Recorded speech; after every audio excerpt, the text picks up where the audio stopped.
Hi, welcome. I am not joined by my father today, but rather my wife. Hey everyone. This is Relaxing Painting with Dyson Dungeons, where we print all sorts of set pieces and models and figures and stuff.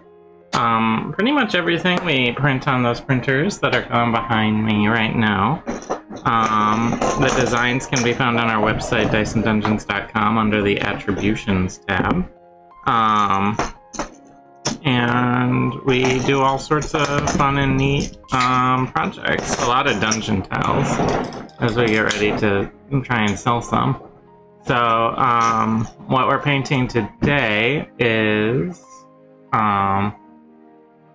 we have these dungeon tiles, the stone cut dungeon tile set. There's a bigger piece that we're going to be painting for possibly something in the show, as well as these giant orb pillars, I guess. Lexi's gonna be working on those, I believe, right? Yeah, that's my task because I found this piece.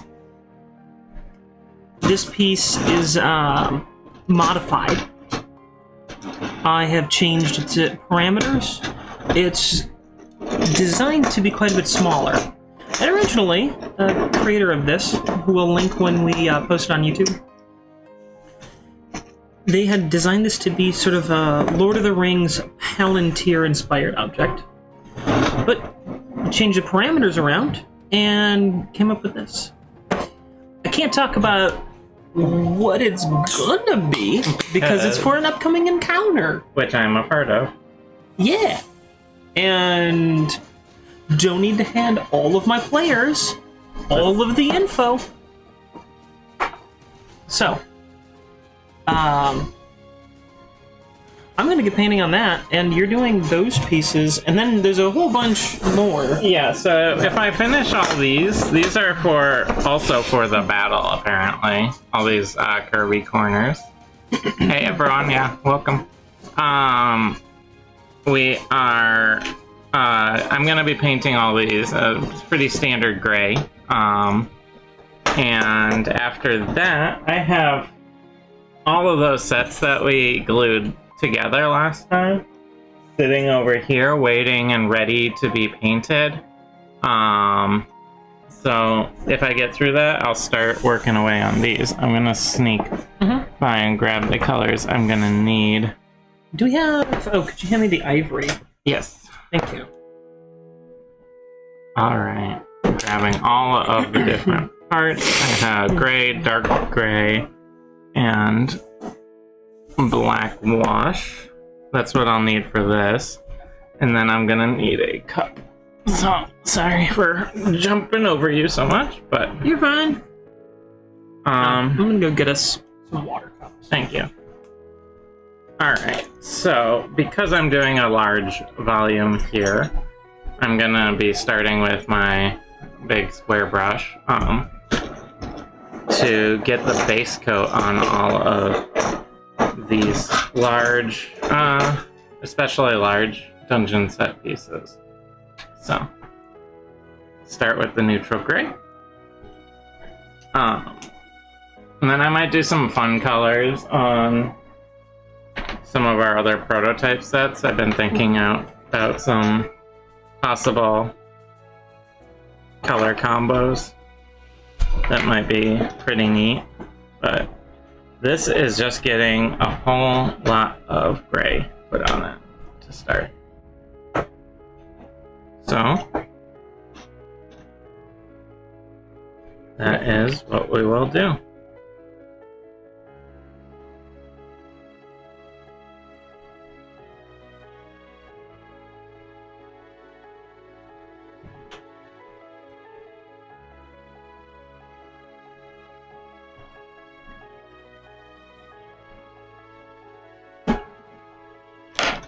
We'll start. So are you going to be pondering the orbs? Pondering the orbs with me. Oh, that was a little meme that was going around of this wizard staring at a crystal ball. Like me pondering the orb.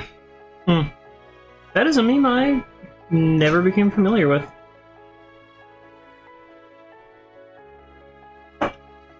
So, maybe?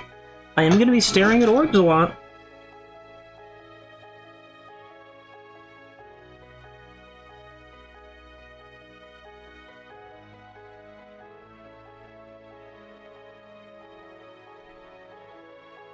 I love painting things that I just flat out say, yeah, this is for the show, for an upcoming encounter, because in the days leading up to the encounter, everyone in the party is just like, what is she doing? I mean, I already am. What on earth is she doing? Why do we have giant pedestal orbs coming up? Yeah, and these objects are not, they're not small. Do we have a... Oh yeah, hand... I'm gonna... Give me just a second. When you have a free hand, can you hand me Soloth over there? Okay. So, for scale, this is Commander Soloth. It's about, what, 6 feet? He's about 6 feet. Pretty, average human height. That's the size difference there. And this isn't quite perfectly to scale. It's actually a little larger, but when you're making these mini sets, nothing is quite perfectly scaled. Yeah. There's a lot of variation in it. Like, oh, this chair is a little bigger, this bookcase is a little smaller than it should be. Alright. I am getting all of this card. These giant curved walls take a whole lot to cover, but it is like the equivalent of about 4 dungeon tiles in one. Yeah, it is. In terms of space they cover, so it's not too bad, all considering. And I know this glove is just going to have a lot of gray paint on it. Lots of it. I kind of have to accept that and be ready to switch out gloves as I finish up one piece. I haven't painted down here on stream since Christmas. Yeah, you have been avoiding me. And I haven't gotten to use these new setups. Our webcams, which we have mounted on armatures, I haven't gotten to use this setup, and I really like it. Well, one thing Dad particularly likes about it, he said, is the webcams have little built-in ring lights on them. And he likes the extra illumination that he gets shining directly down on what he's painting. Yeah, that's really excellent. So, here is a base coat. Set that to the side to dry, and that is why I wear a glove. Alright, I only have one more of these big ones to get through. So my general process here is, put in a base coat, let that dry, and then I'm going to be going through and randomly darkening bricks within here to create some variation.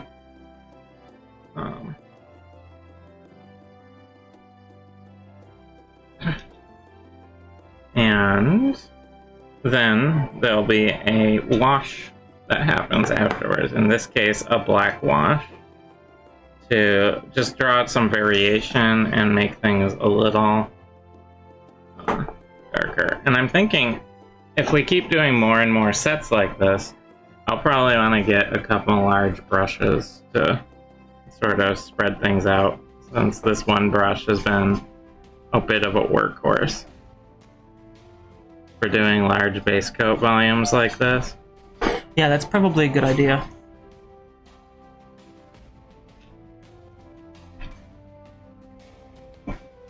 It's kind of odd doing the base coat on... These are done doing a new printing technique we're using where we iron it and it gets a lot smoother.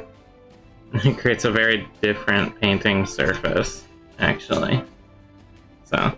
Everyone who is not familiar with 3D printing, ironing is a term used to describe extruding a very small amount of plastic and pressing the extruder head, which is very hot.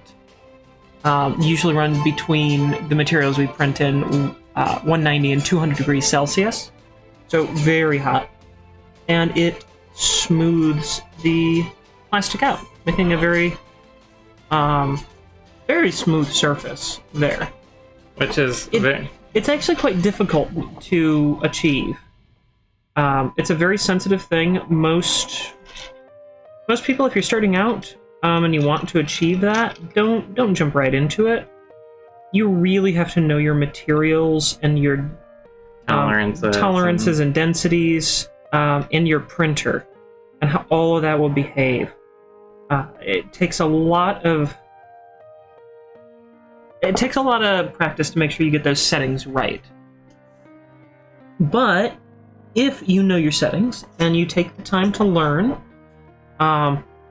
what your plastics can do, you can make some really beautiful pieces with ironing. Keep in mind it only applies to the top layer. So it's not every layer that gets ironed, it's just the top layer of a piece. Yeah. So in this case, it's the floor and the top of this wall that were ironed. Were you laughing at something? Just the fact that I've got these pieces and I'm painting them horizontally, and I'm going to do 2 coats. I set it down for a second. The ivory tends to be a little... Oh, it just rolls rolling off. Yep. Yep. So I'm going to let that places dry. to be. Yeah, put down a little bit of paint. Alright, I got my 2 big walls painted, so now it's down to these little corners. Ooh, our dog is protesting something. Probably the fact that she's not with us. Well, probably. But I don't really want to get paint on my dog. So. Why not? I'm sure that wouldn't cause a giant mess or anything. Or health issues. Health issues? No. Nothing like that. Nothing like that.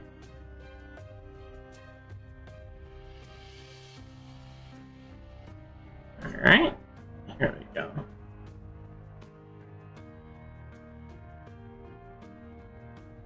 So it's going to be several weeks before viewers get to see what these things are, because we tape our shows ahead of time and we're recording a few episodes ahead of where we're broadcasting right now. So the suspense. There's suspense, there's drama. There you go. That's what relaxing painting was missing. Some drama.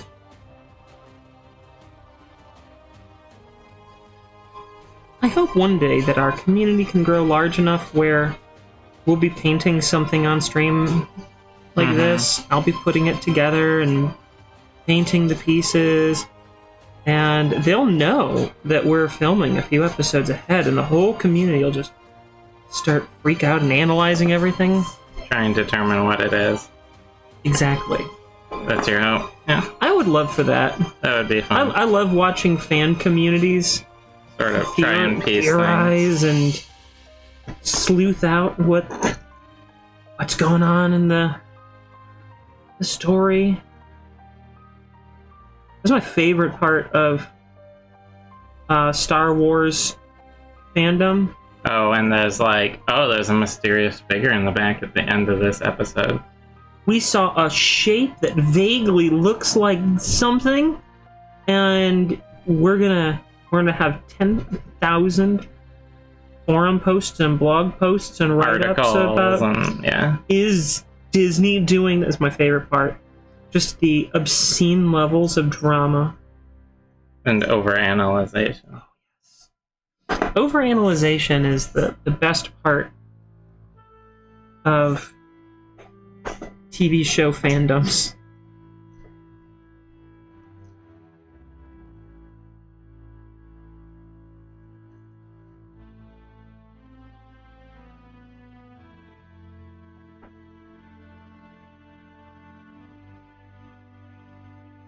So should I work on a mage set or a necromancer set? Because these pieces aren't gonna take the whole. Oh no, they're pretty quick, aren't they?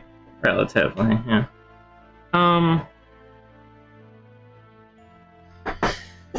How about a necromancer set? Okay. I have some ideas for both. We also sometimes will run color and other choice polls on our Patreon. For patrons, they'll be able to help us determine what we're going to paint on show through some polls, and they get behind the scenes footage of stuff. Patreon.com/dice and dungeons. You should also tell them when our show is that you're painting those for. What time and day? Our ongoing D&D campaign, currently recording episode 46. That airs Sundays, 2 p.m. Eastern, on Twitch. Which is what you're watching this on right now. Unless you're on YouTube. Then you're not. Then you're not. But if you're on either, you can follow, like, or whatever it is, all the buttons that are good things. Hit that bell. Is that thumbs up? What's the bell on? Both, actually. There's a bell on both. Yeah. It's just for notifications. Oh, it lets you know when there's a new thing. I think Twitch defaults to having it on. I find that most of those notification things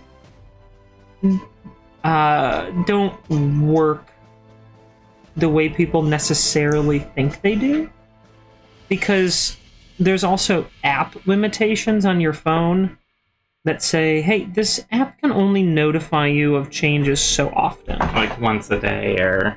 Yeah, there are those settings that you can change. So I think a lot of people have that for different creators, and... It's not always coming through. It's not always coming through.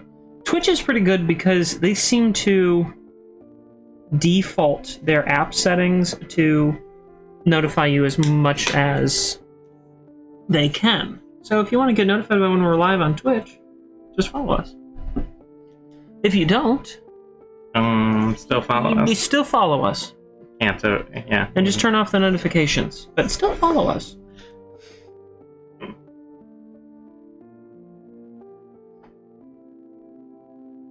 We're talented presenters. We're so good at that. Every time I hear the phrase "so good," you know what I think of? That one weird voice line, bad lip reading thing of Game of Thrones. Yeah. Years ago, the channel Bad Lip Reading. I don't know if they're still doing stuff. I haven't really looked. They released a Game of Thrones Bad Lip Read where they sort of made this movie about this fictional medieval theme park. about a medieval theme park, keeping it open, and the concept of it sounded so good. I just wanted it to be real. I still think that'd be an amazing movie. Mm-hmm. I'd like that. I'd wait for that to come out on like HBO or Netflix or something. I do kind of want to watch that weird pirate show that's coming out. Oh, on HBO? Yeah. Yeah, Taika Waititi's got this new pirate show out. Is it Taika Waititi doing it? I know he's involved in it. I don't know to what extent. He's playing, and he's acting in it too. I think he's Blackbeard in it. But it looks stupid. It looks stupid and kind of fun. I like pirates.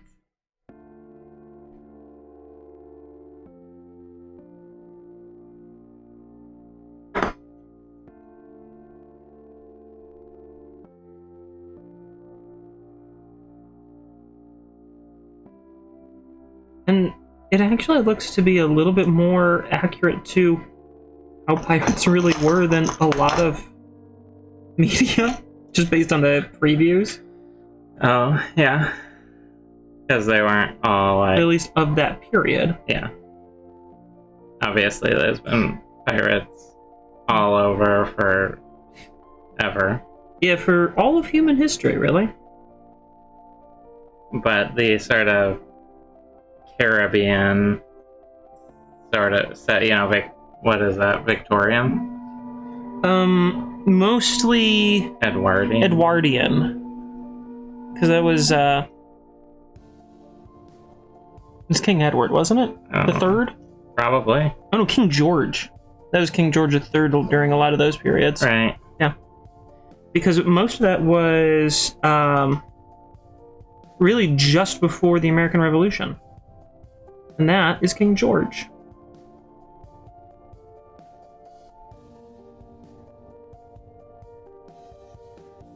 So, that period in the sort of Caribbean area. Didn't it also have, like, Leslie Jones in that? Yeah, there was Leslie Jones in the previews. I don't know if she's a recurring character in there, just for an episode. But it looked pretty fun. But I love watching Leslie Jones. Mm-hmm. She makes me happy. She's very amusing.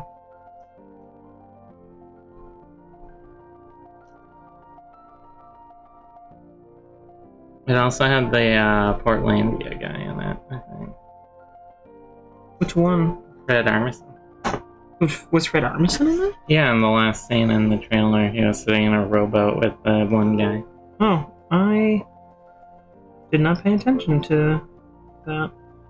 Could be then. I don't know.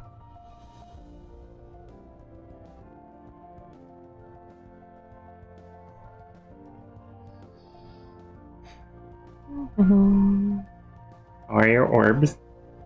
I mean, the orbs are fine. I have spent, about 24 minutes studying them. Pondering. You ponder orbs. You ponder orbs, you studied the blade. Got it. Yeah. I just learned the blade thing. No. I never knew that until like 2 weeks ago.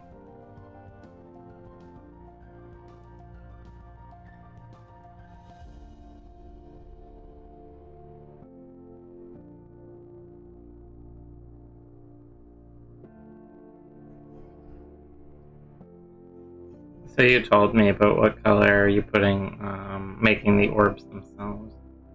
You said like reddish? Reddish, brown, somewhere in there. I haven't fully decided exactly what they're gonna look like. It's up in my noggin. But I don't have like super detailed plans. And I'm gonna change this while I'm thinking of it. Oh, change the print? Yes.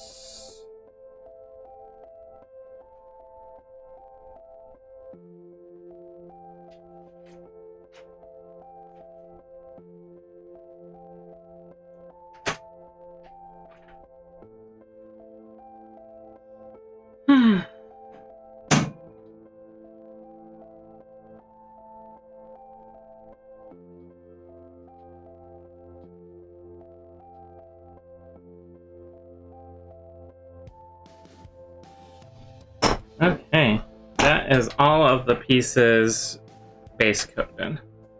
So, I'm gonna give those a second to dry and also clean my brush off a bit. This glove is pretty well spent, so I'm gonna get rid of that. Give this a very thorough cleaning.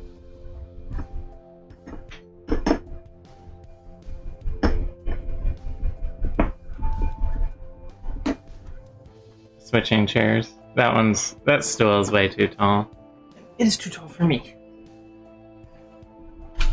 And this is a good idea. I found when slightly too short, but too short is honestly better than too tall. I found you are very short now. I am very short. Hello, I'm very short. Do my Stitch voice. And Nomi Stitch voice. Okay, so that brush is mostly clean, and these are. How dry are we at?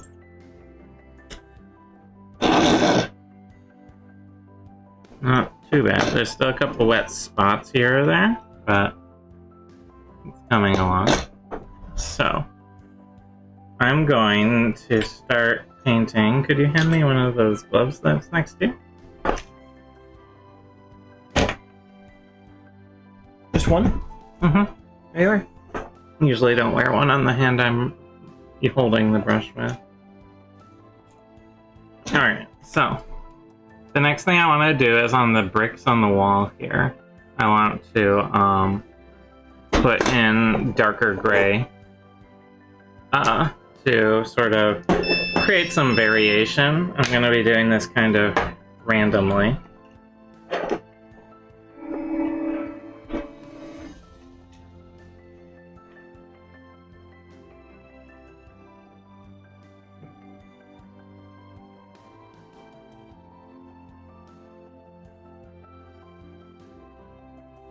And then on the back side, I'm just going to put a dot on which brick I just painted, so that I can try and create sort of a consistency between the front and back. Which, it's not going to be like a huge deal, but it'll let me create sort of a regularity within that variation, and, you know, if one brick is gray on one side, it should be gray on the other, you know? And then when I go around back, I'll have my little notes about which one needs to get painted.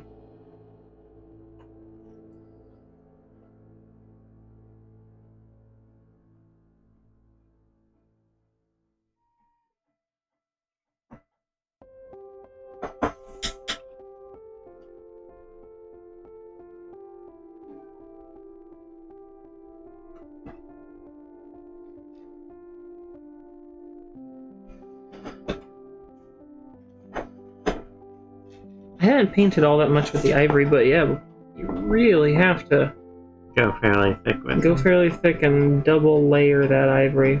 But I suppose that makes sense. I mean, light color on a dark surface especially.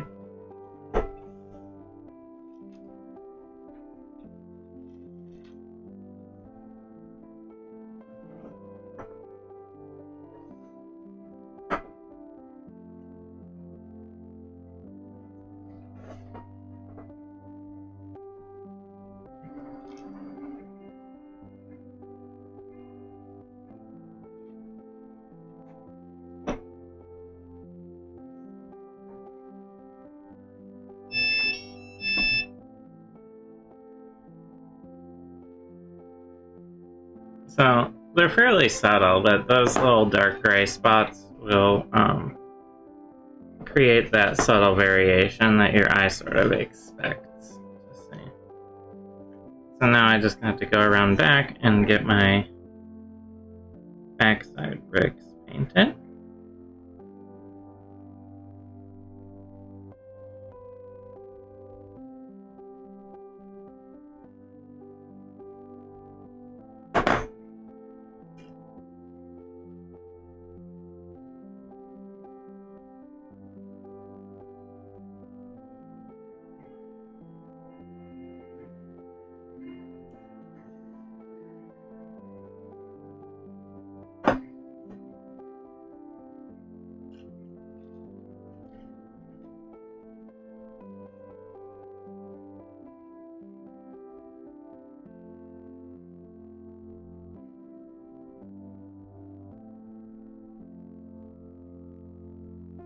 Okay, there we go. Nice and simple, but there it is. Get through the big walls first. Not only are they the most dry, but also they're the biggest pain, because there's so much.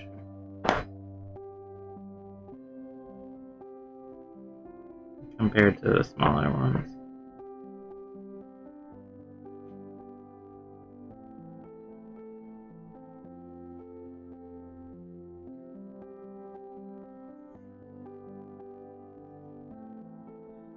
Is a side by side of 2 coats and 3 coats, or 1 coat. Excuse me, not 3 coats.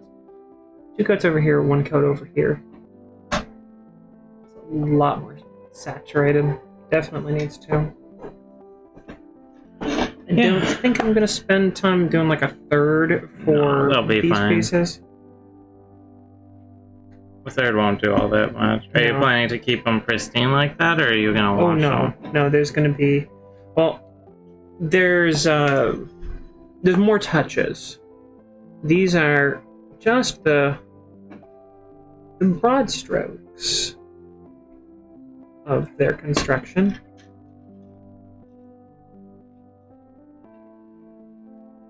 I don't know how much they show up on camera. I think it's looking okay. All of these little things I'm going to do some highlights on. There's little ribs that run up and down this pillar. I'm going to do highlight work on those.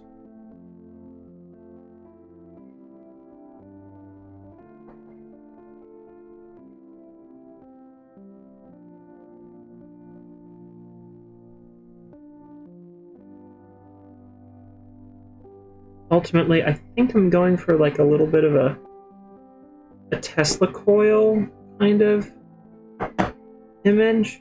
Mm-hmm.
I'm getting a little absorbed and focused in what I'm doing here.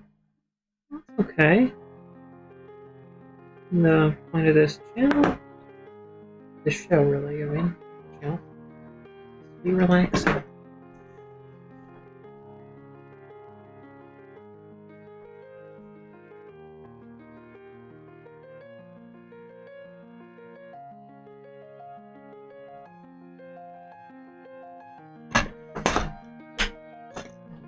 Alright, now I got 6 of these little short walls to do the same thing. Take a quick drink.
Okay.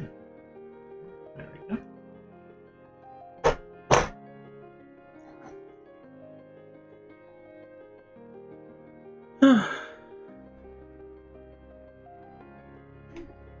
Sometimes I like to just mark out which bricks I want to paint beforehand.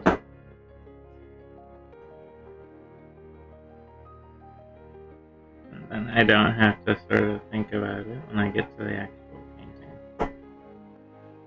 Yeah, you just dive right in, right? I look for the dot and go. So I just go through and dot random bricks and then build out from there.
Okay.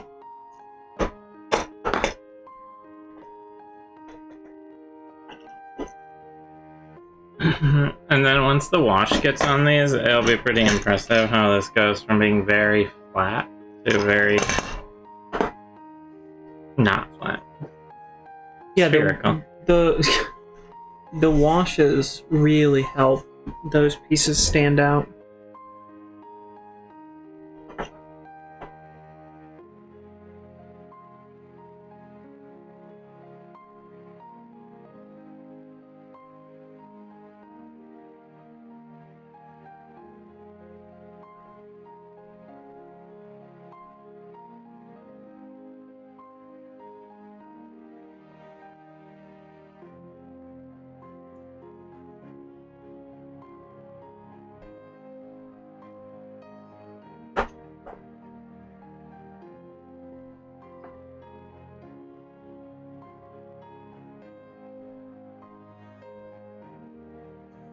Okay. Now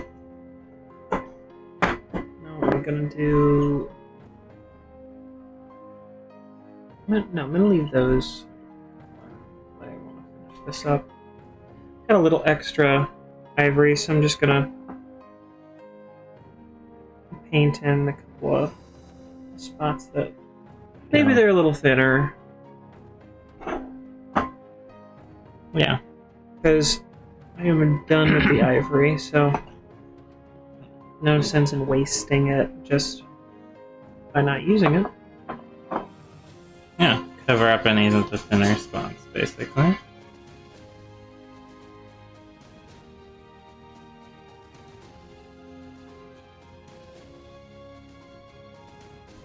You know what I'm still thinking about? What? Last night we were playing more Destiny 2. Mm-hmm. And we were doing Crucible matches. Yep.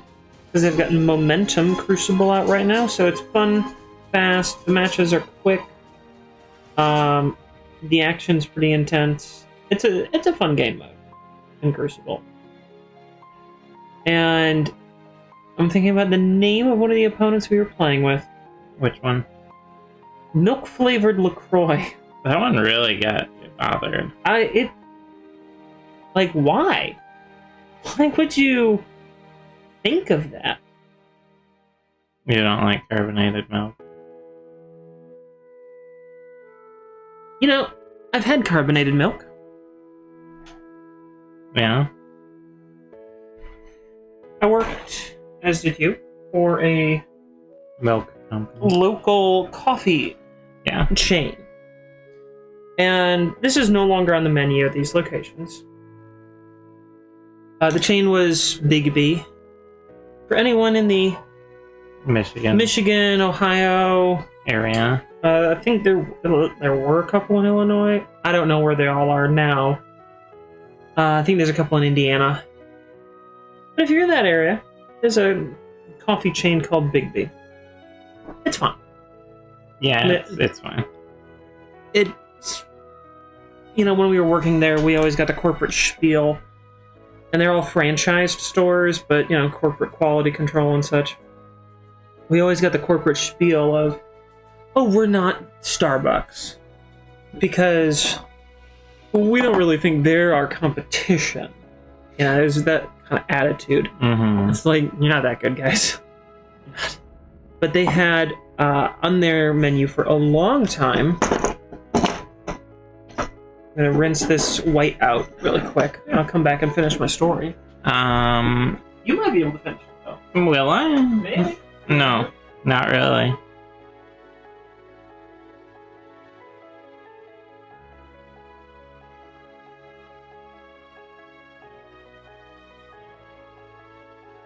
So,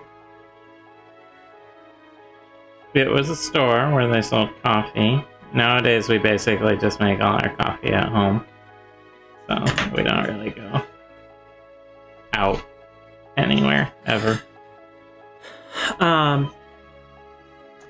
Anyway, one of the menu items was this carbonated milk combo.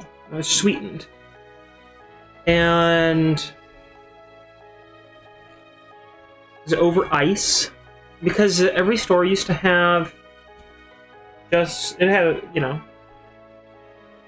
carbonated water, soda dispenser. So they had just a soda water tap, and you would be able to make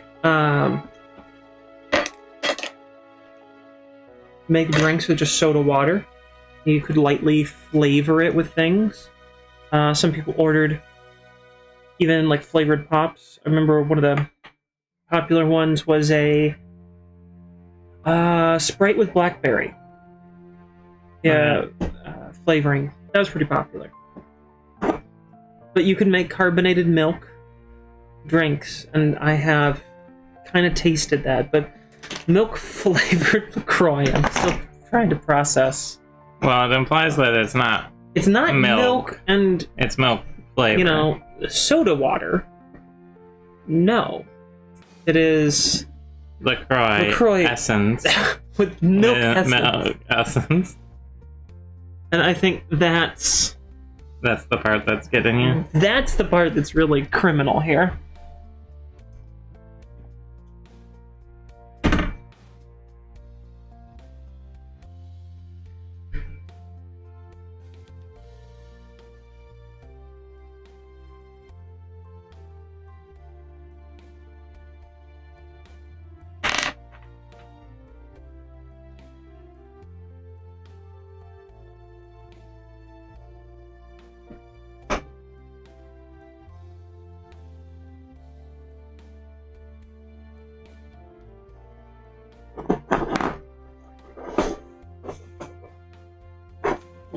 I'm gonna move the camera a little bit here. You draw the line at milk soda. Well, milk flavor. The essence of milk in soda. That is where I draw the line. Would it help if it was advertised as vegan? I mean, I'm not a vegan, so no. But it would imply that it's essence with milk. It has milk essence, but it's not milk. Right? I mean, I guess. Like, that's would you true. be more upset if the milk essence had milk in it or not? I think I'm just so upset by the Base concept. base concept is not really improving it. And there's not really coming back from it. No, there's not a acceptable level of this concept. Wow. Alright. I mean, wow. Oh, you know what I mean. Wow. Alright, so all of my walls are now painted up. I want to give them a minute to dry before I go washing them because the colors will run around a bit. Wash is a particularly wet paint, so I don't want to have a bunch of pooled drying paint.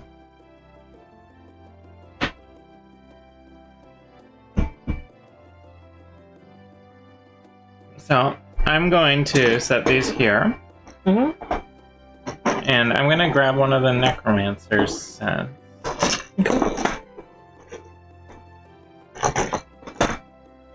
And start playing around with that. And all of our sets that you see here are magnetized, that's why it's able to do this. But it's also really easy, almost no force to pull apart. They have magnets built into their bases and everything.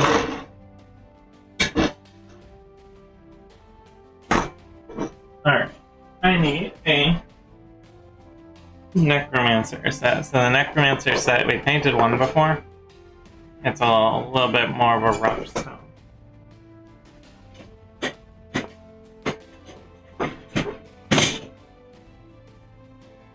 It has 6 walls.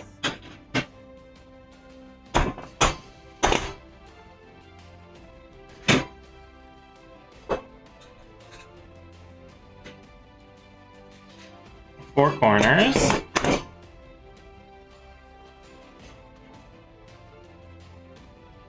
Two of these inside corners.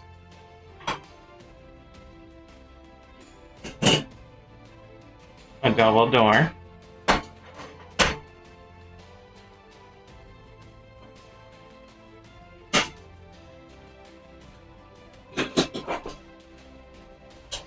Two little rounded corners. And a big pool. Is that it? And then it has some like extras like a sarcophagus and stuff.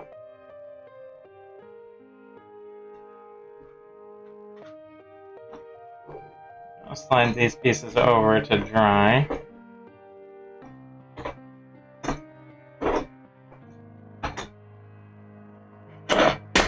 And I'm gonna throw this together to make sure I have all the pieces of the set here.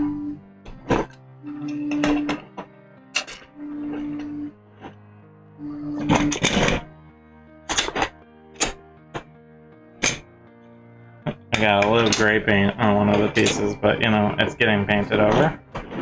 It's a-okay.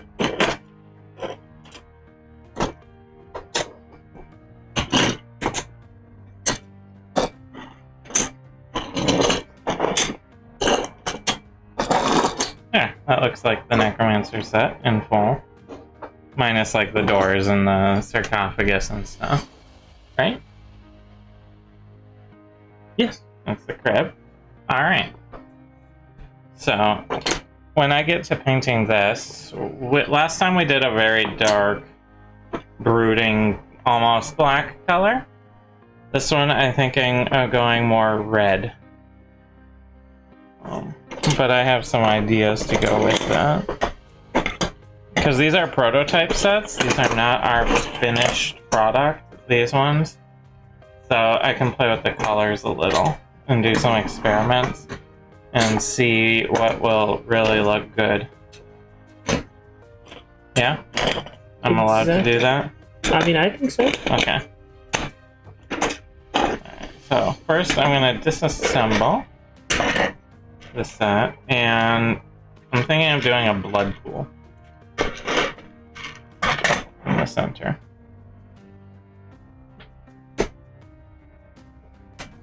Is that copper you're doing? Mm-hmm. Nice. But first things first, I think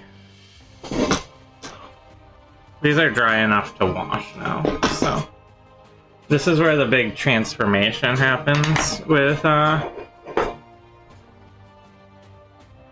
these sets. You have this very flat, stark gray, and it is the black wash that's really gonna transform it. So what a wash is effectively it's just a very thin paint that creates sort of a translucent layer. It because it's so thin and wet, it will seep into cracks more easily and help create depth in your model, or at least enunciate the depth that exists in your model.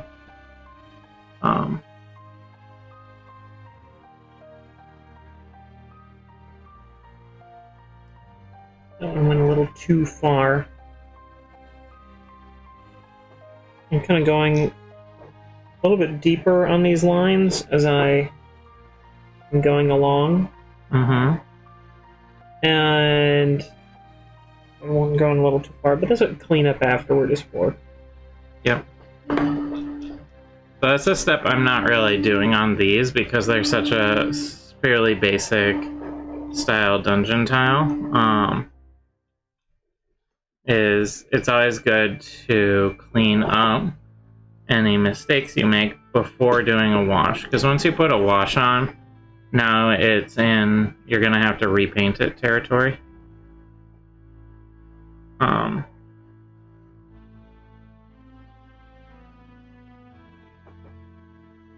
Which is totally doable, not a problem.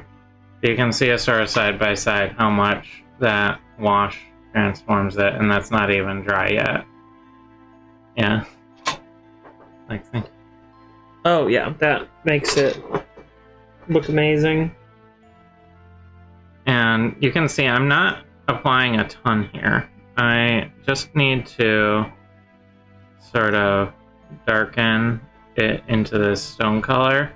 It also sort of naturally builds in variation to the piece, where there's going to be some slightly darker, some slightly lighter areas by nature of how it is applied.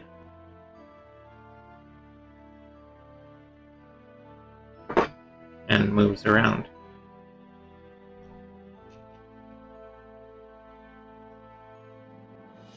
Huh. Oh.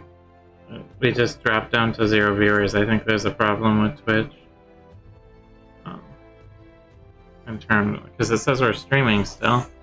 And I know we have some people watching. At least I hope we have some people watching. They've been watching this whole time. Yeah. Were they just like... Oh, when the wash comes out. This wash, I am disgusted. I think you drove away with your milk flavored LaCroix talk. It's been a while. Yeah, I know, but it takes a little while for Twitch to update.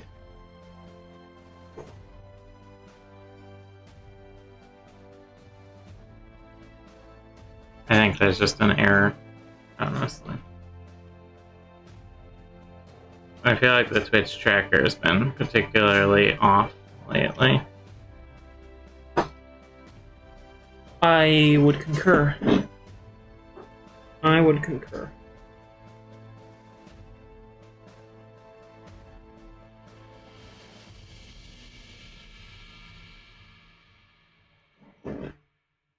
Okay.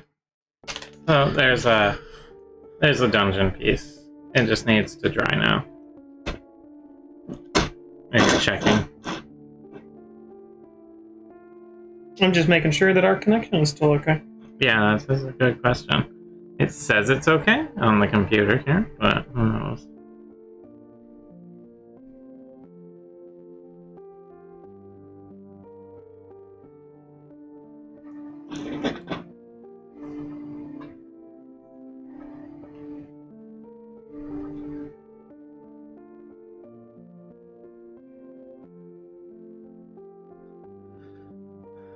Well, I think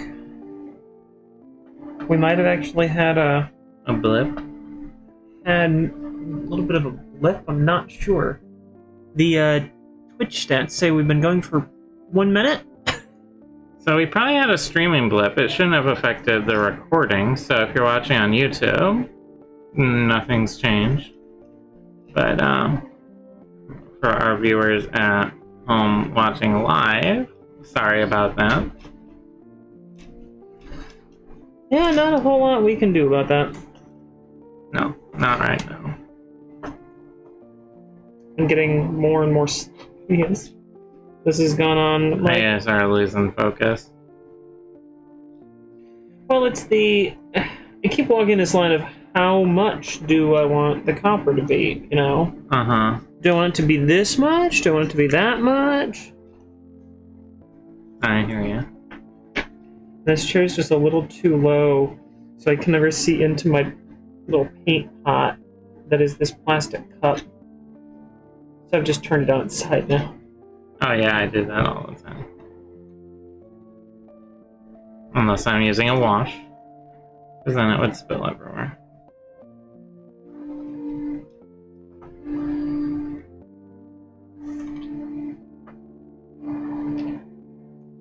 So I keep walking this line of where do I want the copper to end and the white to begin?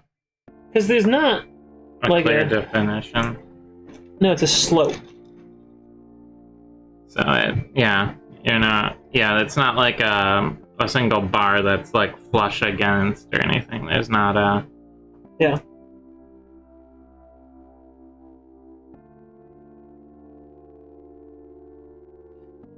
So you keep kind of making little adjustments and.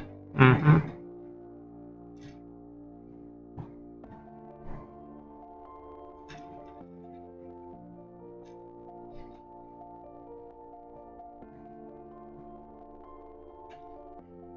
Then you go back later and clean up what you don't like.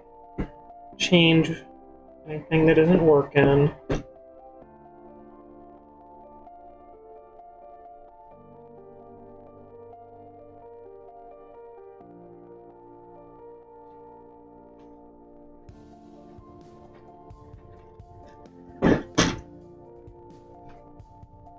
Okay. Got through my 2 big ones. Now I have to work on my smaller, but I actually prefer the smaller because it feels like you're accomplishing more. Even if there are more of them, it feels like, you know, you're getting one done a lot quicker, so it feels like you're getting through it quicker and more efficiently, even if it's pretty much exactly the same.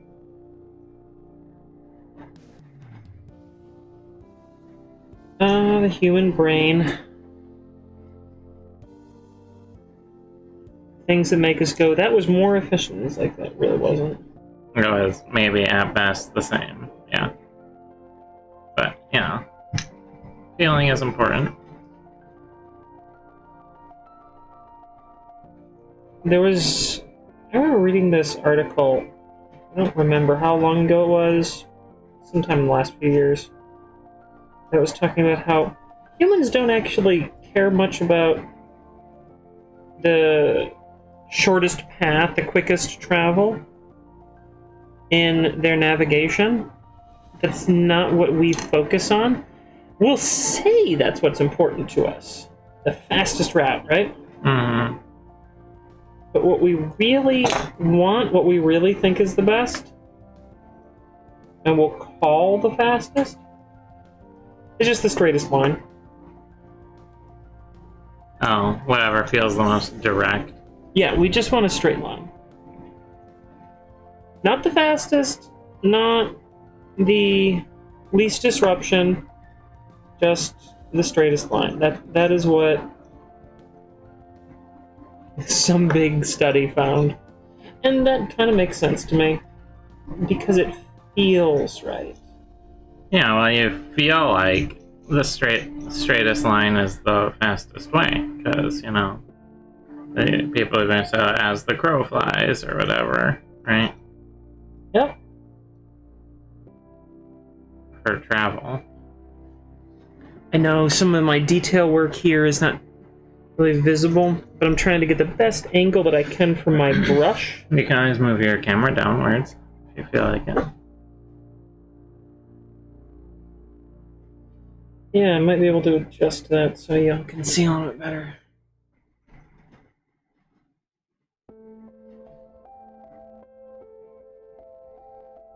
This might be a better view for everybody.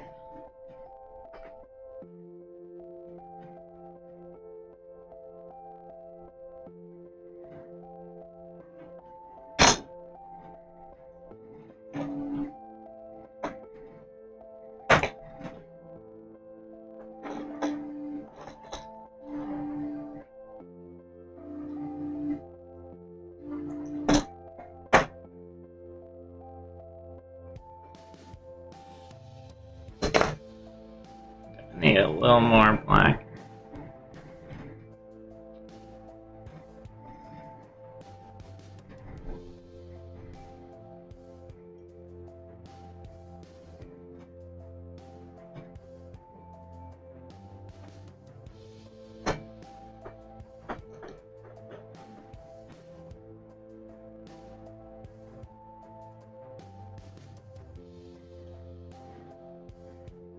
For some reason I was called black paint, black ink.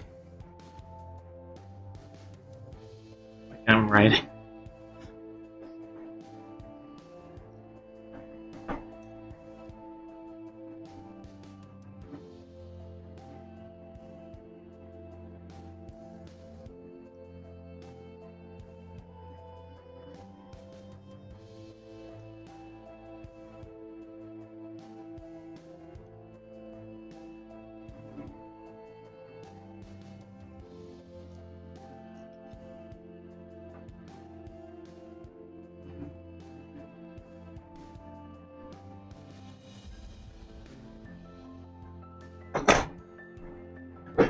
Alright, 3 more of these little guys to go, and then I am done with the main project for the day.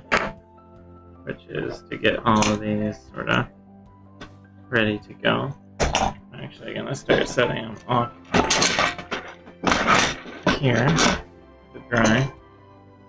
Out of the way, mostly.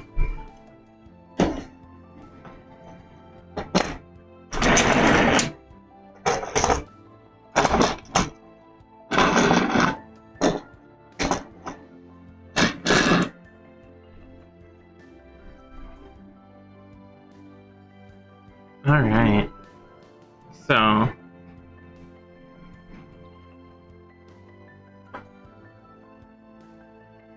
think I have some wet paint still. And it's not the end of the world here, I'm sort of having to compensate for it, but it's sort of the problem when you're trying to do a fairly small project on a stream and you don't want downtime while you wait for it to dry. That's why sometimes the bigger projects are easier because you can really give the proper length of time for drying between each piece. But you know, I want to keep the action going.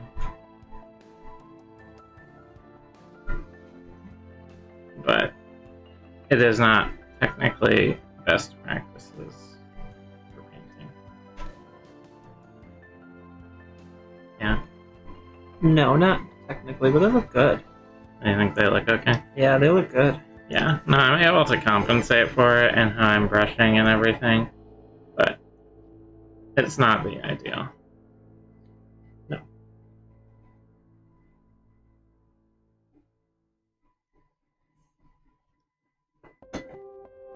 I think I forgot to paint the top of this one. Just looking back, it's not really darkened. Alright.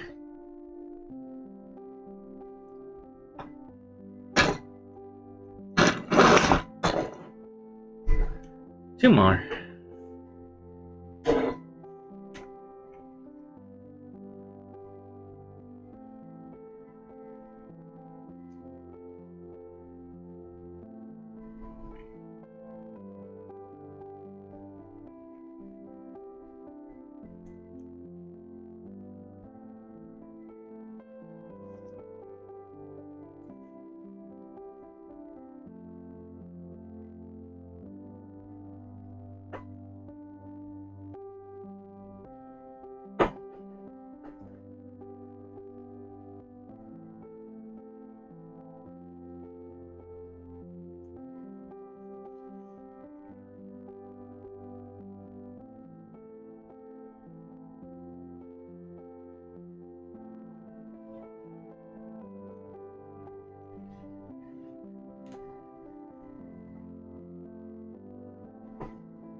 I'm doing one of those things that makes you feel like you're making more progress. Mm-hmm. You're not. I'm going any faster or slower. But it feels better. Feels better. What's that? Oh, I'm just going to a different pillar. Oh. And like closing the gap from the other direction. That's all. Alright, last one.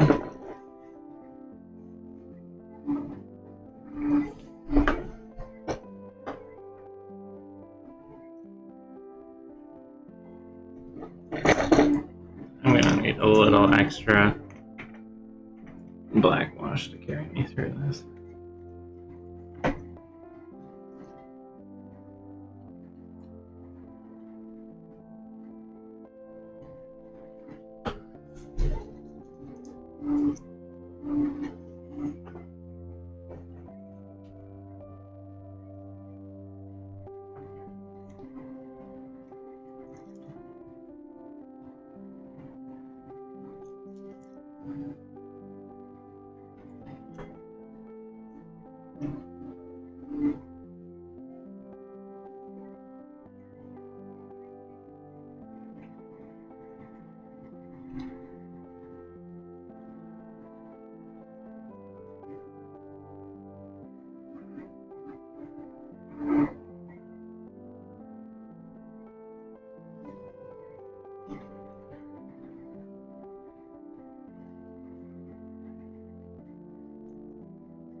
Okay. So all those are done, which is nice. Get the wash cleaned off my brush here. Alright. So, again, this glove is pretty spent. When you're doing big terrain sets like this, you end up getting a lot of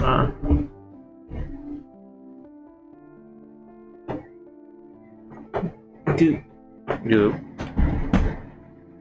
all over. So, here's my sort of thought process. I'm thinking I'm gonna do these nice dark red walls for the Necromancer crypt, but I'm thinking of doing that almost black for the floor. Yeah. What do you think? I think that'd be alright. Okay. So, throw it around a little. That shows how durable even the prototype. They are durable sets. Yeah.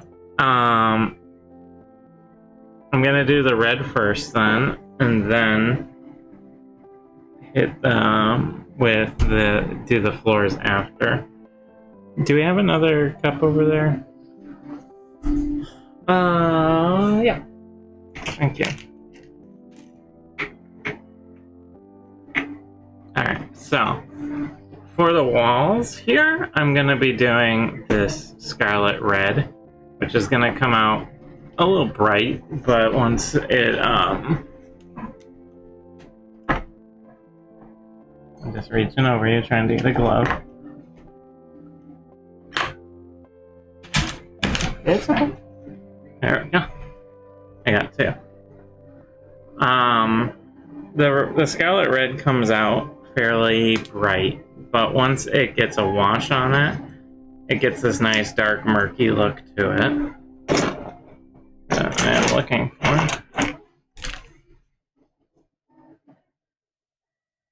And I will need a fair amount because I am doing all of the walls in this color.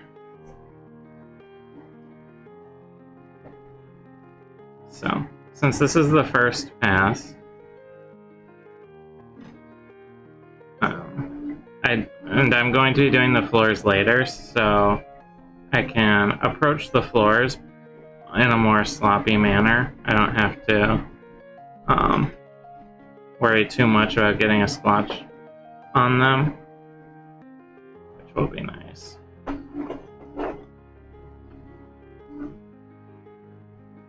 Get this nice, bright, vibrant red, which will then get toned down later.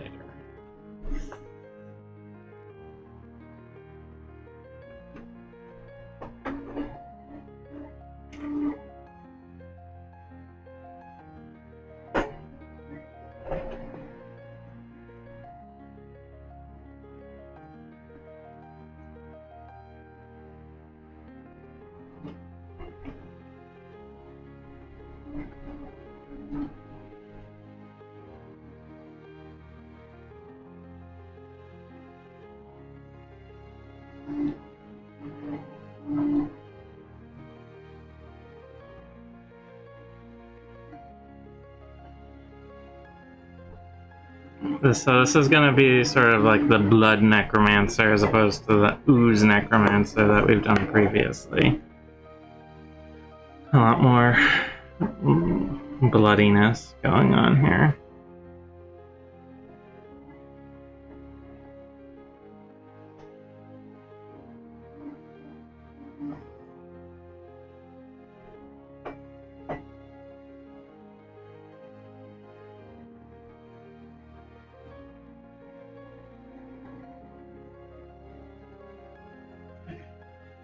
Doing good? Yeah. Rough is in on that. Alright, so there's the red on the walls. The floors will get tackled later. Yeah, what do you think? Yeah, looks good. So, I'm going to gather up all my walls over here.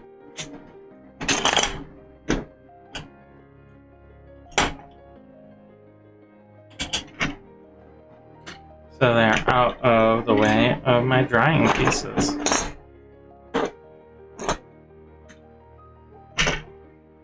I'm also going to hit the ring around this pool, I think, with the red.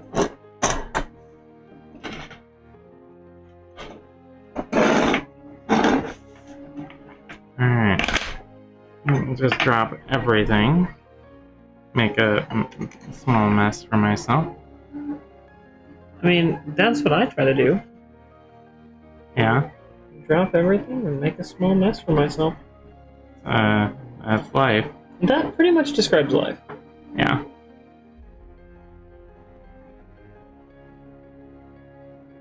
Every time I get a phone call from like my doctor's office, I'm just like, let me just drop everything and make a small mess for myself. Yeah, that is how it feels, isn't it? Alright.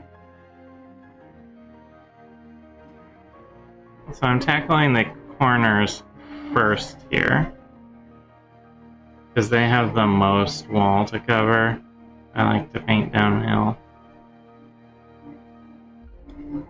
Feels like you're going south. Uh-huh. That was a very good Treebeard reference. I mean, sort of the reverse. The line is, I always liked going south. It feels like you're going downhill. Well, I know. But you're referencing Treebeard to my statement of painting downhill. I don't know. I like to start with the hardest thing usually and paint towards the easiest. Is what I mean when I say painting downhill.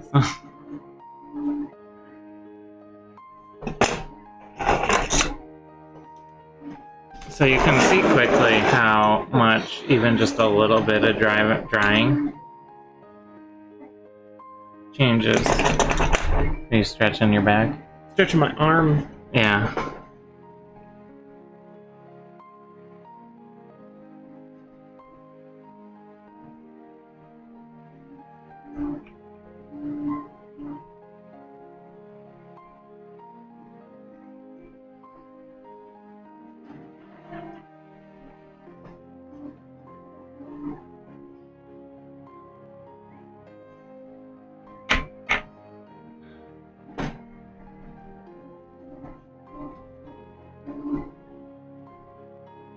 I feel like I'm gonna need to lay down and stretch out, you know, really like get my back extended when I'm done today. I don't know about you.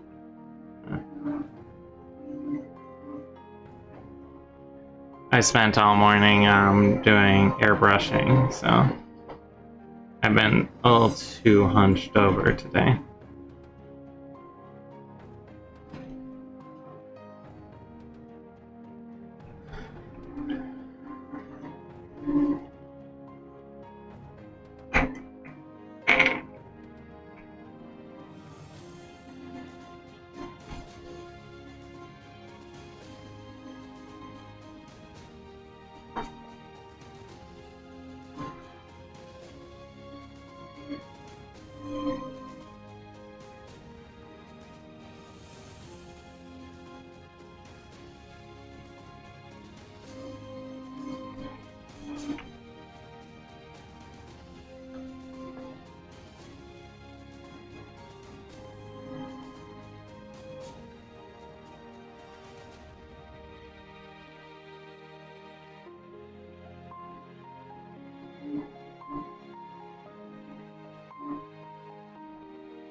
I'm pretty happy with how this paint is going on. Any errors that are getting into like where it's slipping down are mostly just my mistake. Yeah, so it's coming along. Yeah, it's a slow process. There's a lot of these little lines. There are. I'm Ridges. surprised you didn't just go like marble wash, like ivory wash. Yeah, like, made them real fancy. You know, You want them to be nice and showy. they're for the D&D show. Mm-hmm. Which airs Sundays at 2 p.m. Eastern here on Twitch. Good plug. Thanks.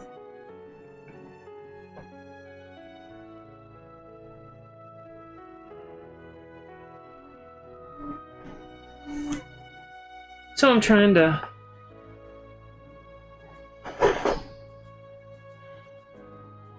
make it pretty cool.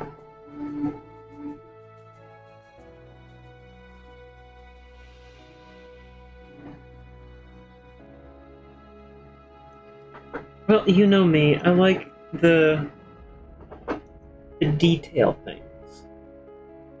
Mm-hmm.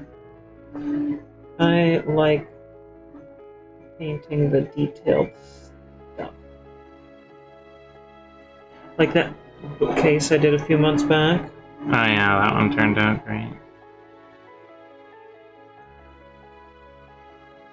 I think a lot of people really like painting the detail stuff, and I just realized I was holding this way off camera. But since I'm leaning forward more, I'll just move the camera up to where I'm painting. Yeah. Yeah. That's the nice thing about our new setup, is it's very easy to just move the camera where I need it. Whereas, if you watch our old stuff, it was a stationary camera off at an angle. So, I'm very pleased with that. Alright, so I have 4 corners painted red. Next, I'm going to do these rounded corners.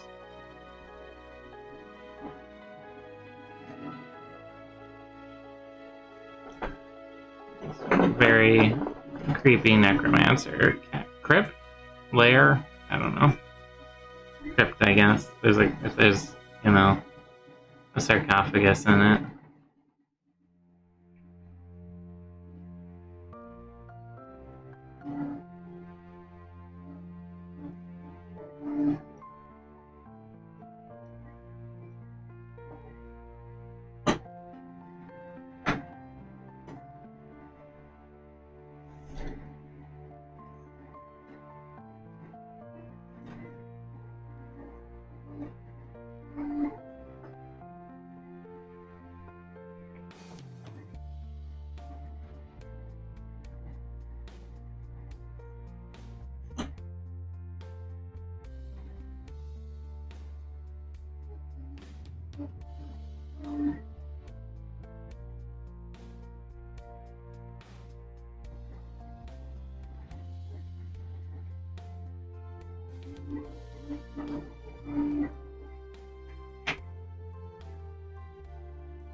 Okay. I have 1.5. Okay, on this one. Yeah, that's actually a fairly big project that you're working on. Those 3 orbs. Yeah, I figured this would probably take a couple of sessions to achieve what I want with it.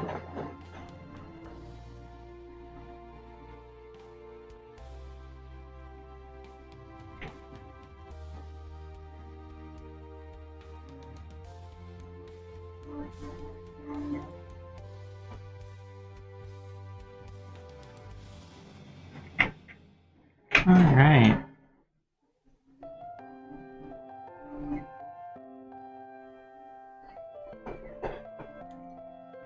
The base coat is coming along nicely on these Necromancer walls.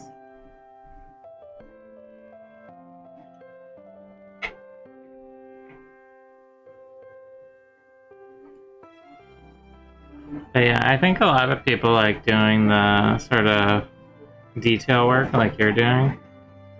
I see a lot of people like to do the, miniature figures, which is very fun.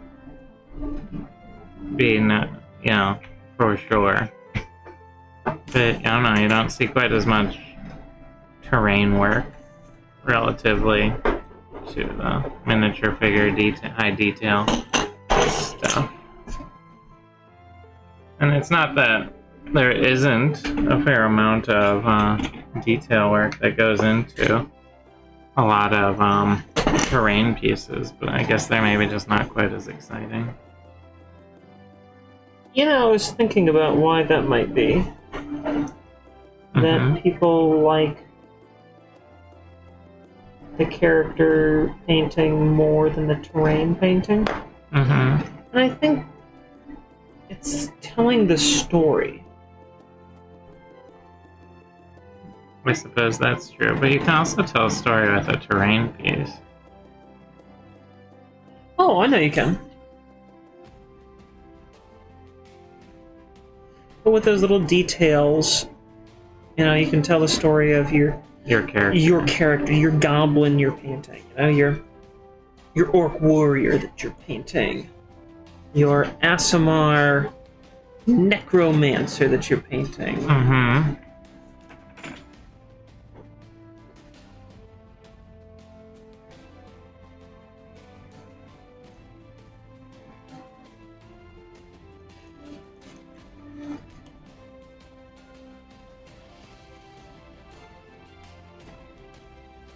There's an interesting story of mine that I just kind of thought of. A necromancer, so in a lot of D&D settings, there's the god of death. Now, that's a pretty common thing, both in D&D settings and also in life. They're almost always, often they're portrayed as sort of true neutral. All they do is ferry the dead. Kind of like Karen. Yeah, but sometimes they're evil. Sometimes they're evil. Yeah. And this is kind of an interesting character idea. A necromancer who is fighting the evil god of death by raising the dead and stealing dead souls and troops from this guy. And he gets this whole undead community going, right? Yeah. And all in the name of good. because the god of death is evil In this setting. in this setting.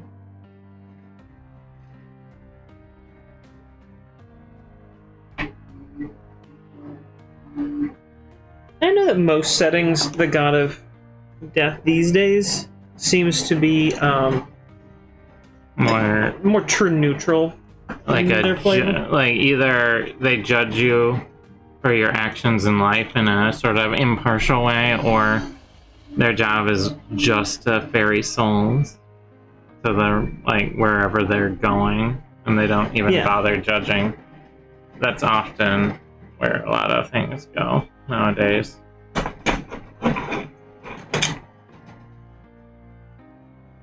But there are plenty of settings and stories out there within tabletop gaming where the god of death is decidedly evil.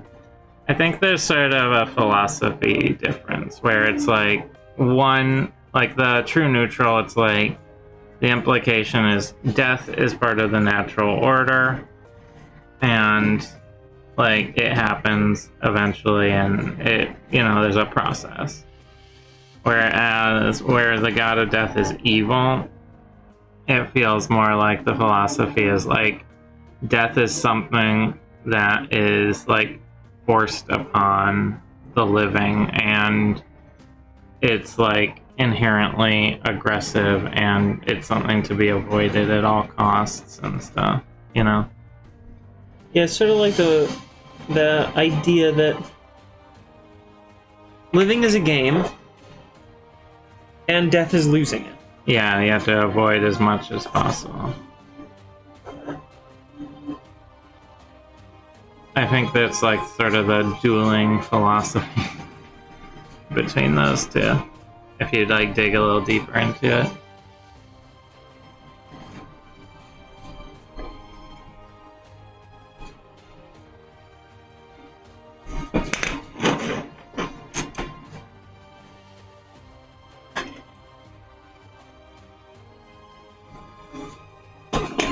I always liked the idea of a necromancer that brought people back from the dead, and then was just like, you're not my thralls. You can think for yourselves.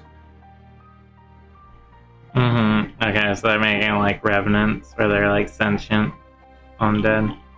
Yeah, and rather than just animating bones. And they're just like, I was just hoping to make a cover band, you know? A necromancer traveled the world digging up and reanimating the world's greatest musicians to create the ultimate rock band.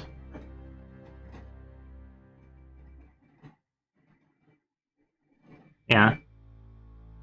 It's a necromancer bard. Exactly. But just, you know, I wanted to create a community where, you know, we didn't worry about dying so much because we were already dead. Mm-hmm.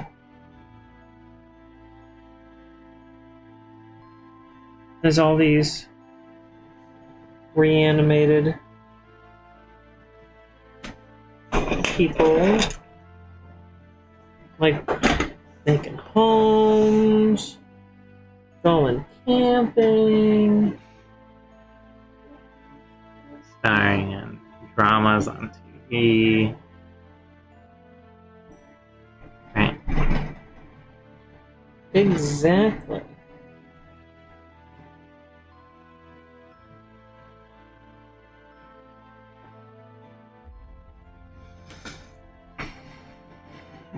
Do like soap operas where it's like, I remarried after my husband's death, but then he was brought back by Ted the Necromancer. Yeah. What is Necromancer that's like got sort of a mission? Like people who got screwed over in life, got kind of the short end of the stick, had bad things happen to them. who are victimized by powerful rulers or something. You know, goes around, resurrects them, and is like, nope. Now you get a second chance. You get a do-over because you got screwed. Because you got screwed. How is he vetting that?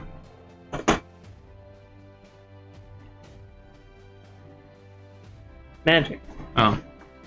Wow. I didn't know there was magic involved in this. In the necromancy. I didn't realize that there'd be magic involved.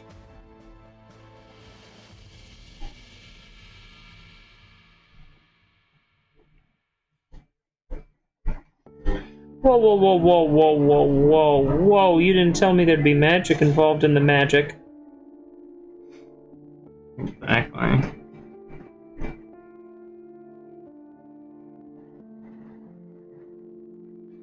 That's a whole nother thing. I gotta seek some guidance on that. What's the threshold for, like, how much do you need the second chance? So, like, someone stiffed me $5. Or is it like I was executed for being falsely accused of a crime?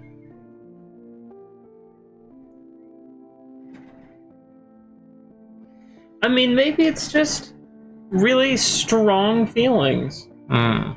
You know, the necromancer's like, man, that guy really, really felt super screwed by the guy who stole $5 from him, you know? From right under their noses. Yeah, maybe there's that. And he's just like, this guy lost $5 in a vending machine, and he never got to tell off the owner of that vending machine. Or the vending machine company. Yeah. You know, maybe it's just that, and like, you come back, and the necromancer's like, well, you can stay this way as long as you want.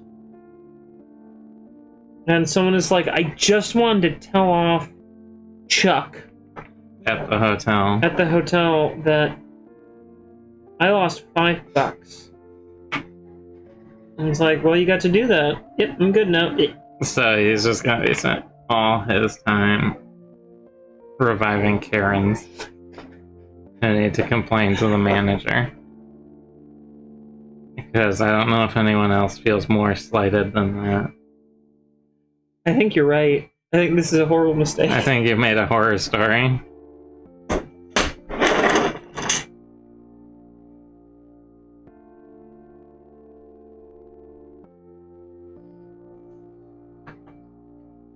Every retail worker is like, no! No.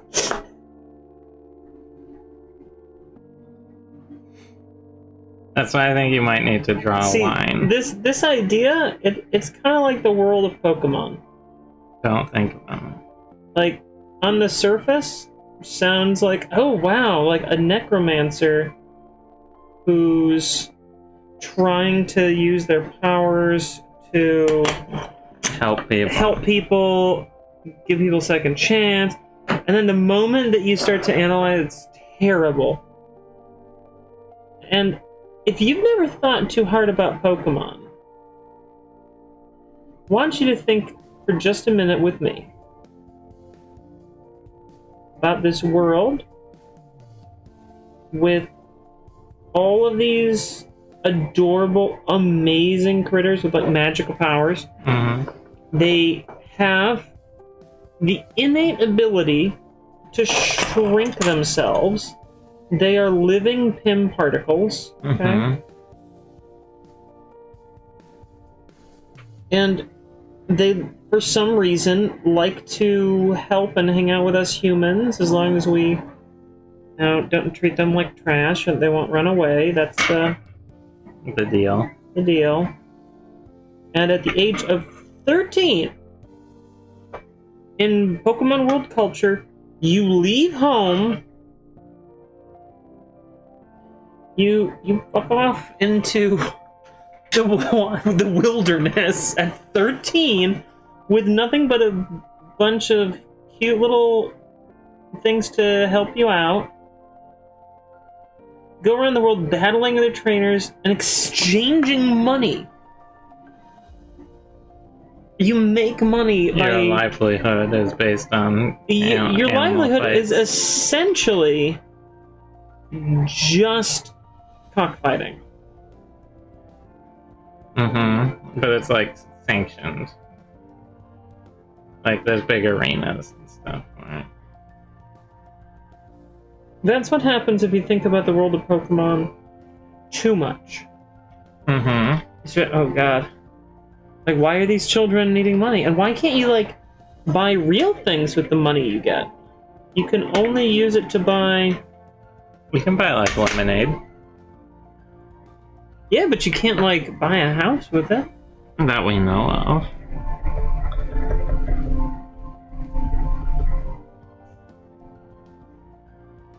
Have you ever tried to buy a house on Pokemon? I mean, why would a 13-year-old buy a house? Anyway. Like, why would a 13-year-old go on, like, a cross-country camping trip by themselves? They don't buy themselves. They have a starter Pokemon.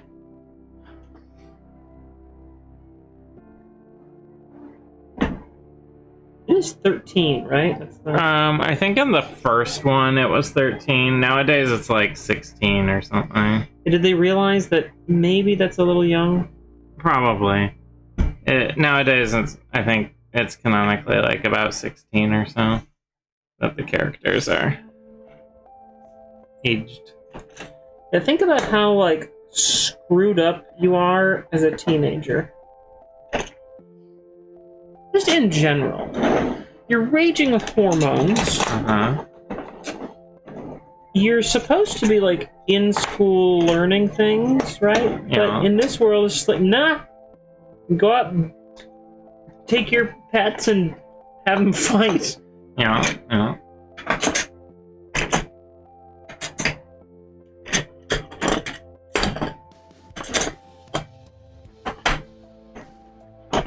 And if you're really good, you might get to keep fighting with them. Forever.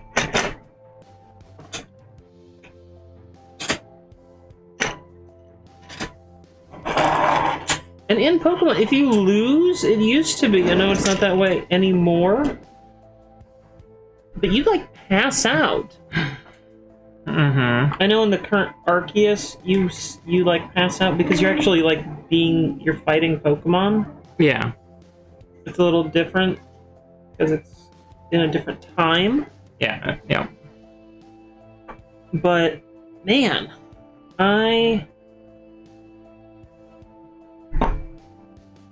like, think about that in the rest of the Pokemon games. You get knocked out, you lose, and then They, like, rifle through your body, take some of your money, and not all. Presumably, the person that you lost to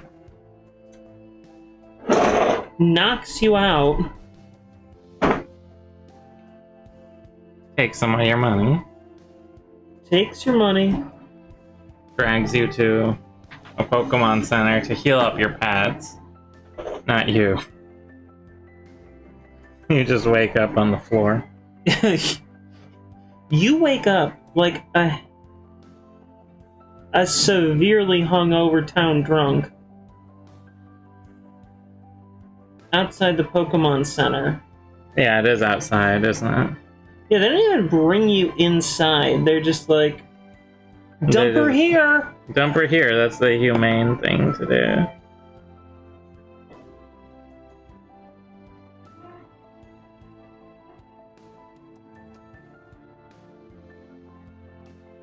Like, when you kind of game out the world described in Pokemon, it's pretty creepy.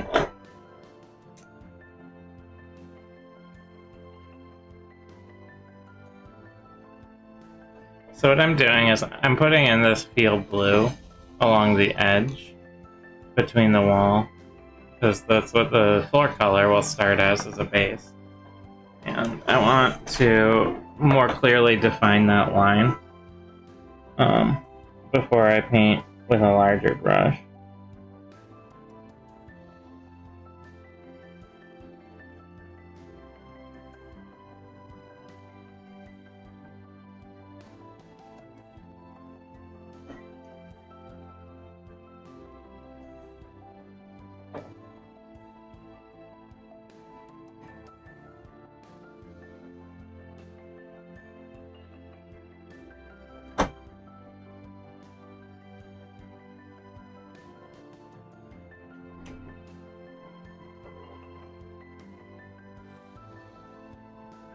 So, I'm just putting in that edge there.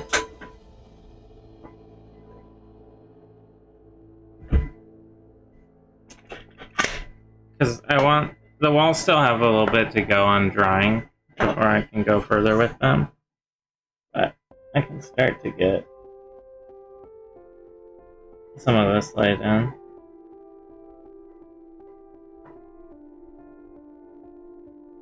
In the meantime.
That's the second one done.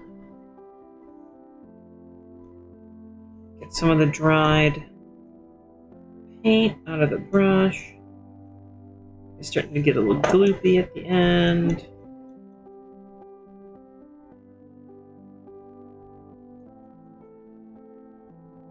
That happens.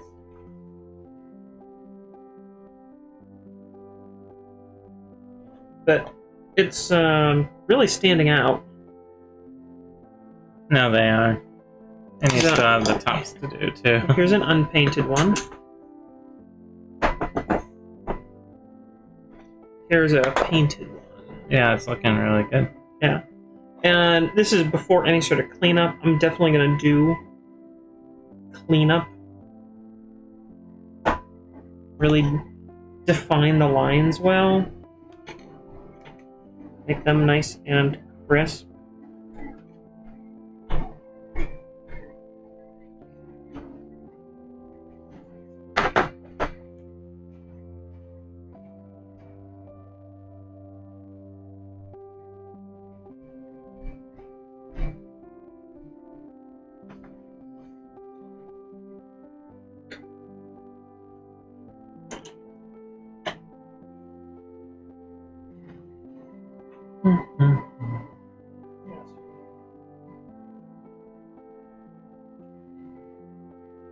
Huh?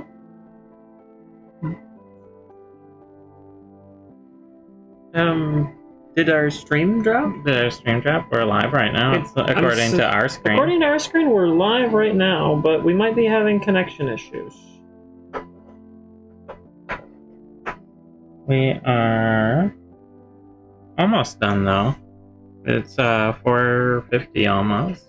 Is it? I've really been. It feels like I've been going for like 45 minutes tops.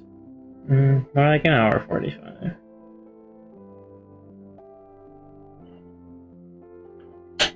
That's why I really like. I don't get to come down here very much and paint. Mm-hmm. Okay, so we're still up. We're still up. Good.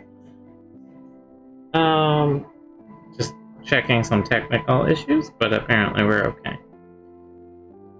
What were you saying? I don't get to come down here very much and paint. I don't often have the opportunity to do that. Mm-hmm.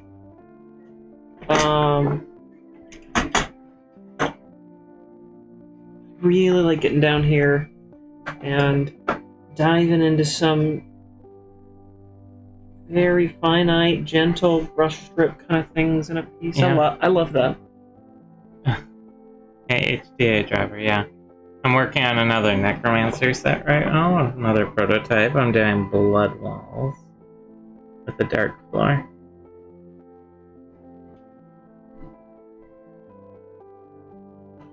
So, thank you for confirming that we are actually streaming. Sometimes we've been having some technical difficulties the last week or two, so it's always hard to tell. Well, one of the most fun ones has been The audio drops. Yeah. So for our video game streams, we have sort of a unique setup. And I don't know what other streamers do for this.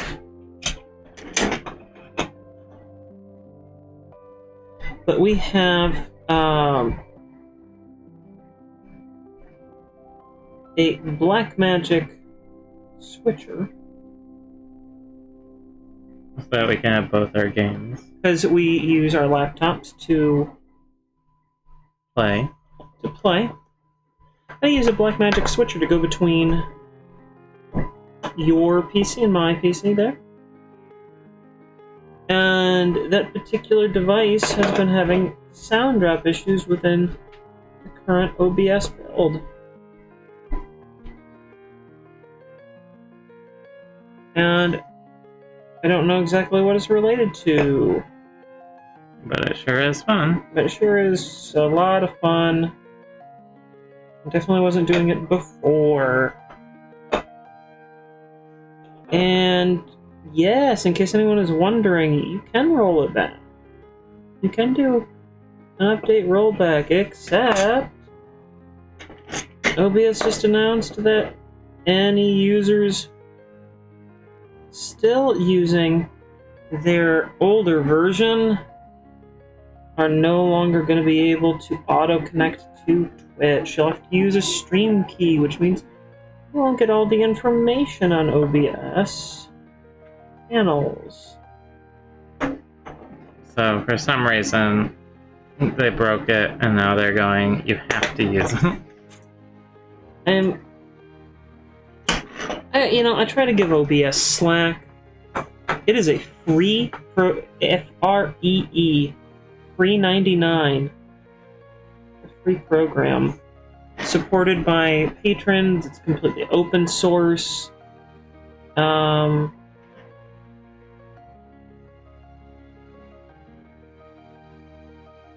I really appreciate it. We couldn't do what we do without it.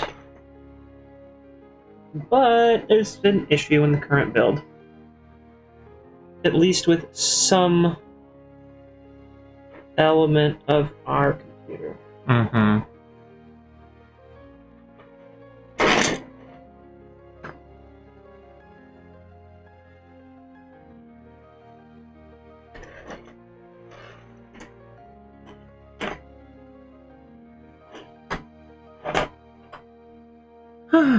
Alright. Getting the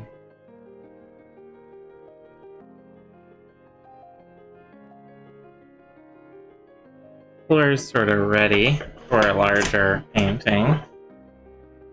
Here. This is second to last.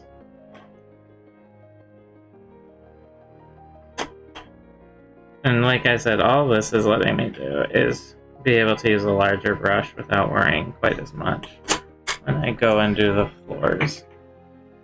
This is the last piece. It's rather large though, so.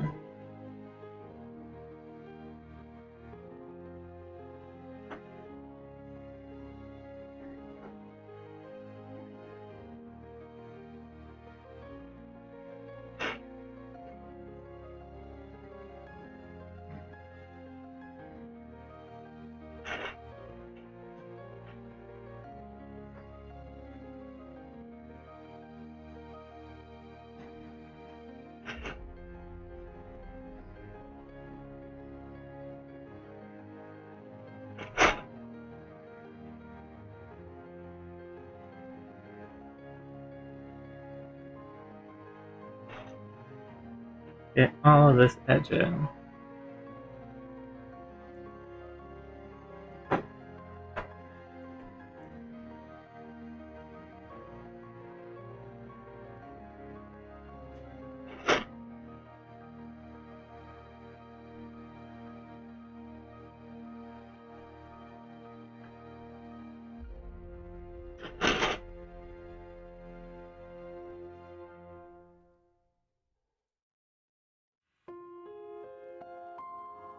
And I'm definitely gonna need to do some cleanup on this circle, but it's all about sort of this back and forth of getting it closer to where you want it.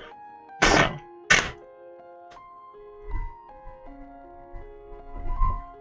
Clean off my brush.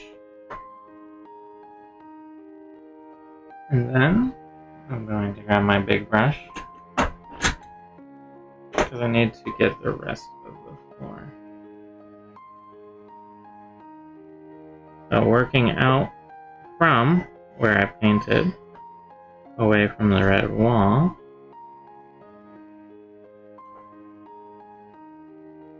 Getting this basic coat in.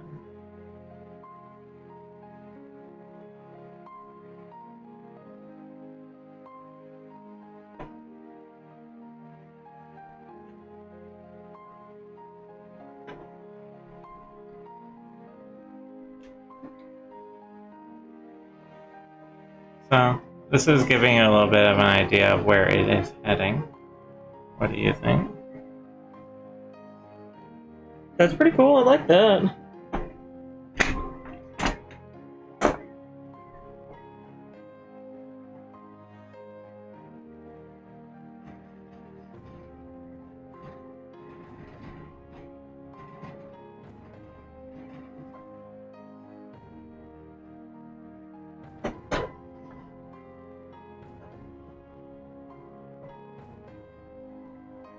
Alright.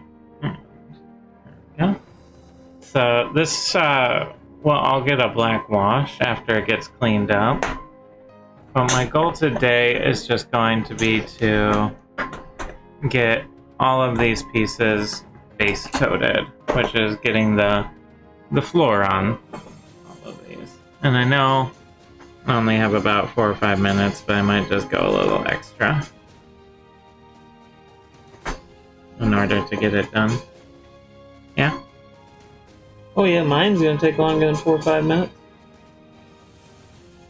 Might not finish this on the stream today. Probably not. You still have to do the tops too. Yeah, we might be revisiting this on Friday. Friday at 3 p.m. Eastern is when we do our other painting stream. Although if our volume of work increases, we might need to add more to that. And do some off stream, obviously. Oh yeah. Yeah, we might. I can think of worse things than painting very small lines Over and over and over and over again while listening to good music and the dulcet tones of a 3D printer. Uh-huh. It's like a... You know that I can turn a lot of the noises off? The little chirping things and stuff? You can? Uh-huh. I don't, because I like my printers to talk to me. I was curious about why it chirped so much. It just does that. It doesn't seem like it's a necessity. No. It isn't. You can turn it off. It doesn't have to chirp at you. But why would you ever want to do that, right? I like the chirping. Oops. Got a little splotch on one of the walls, but that's what the cleanup phase is for. That's future Nicole's problem.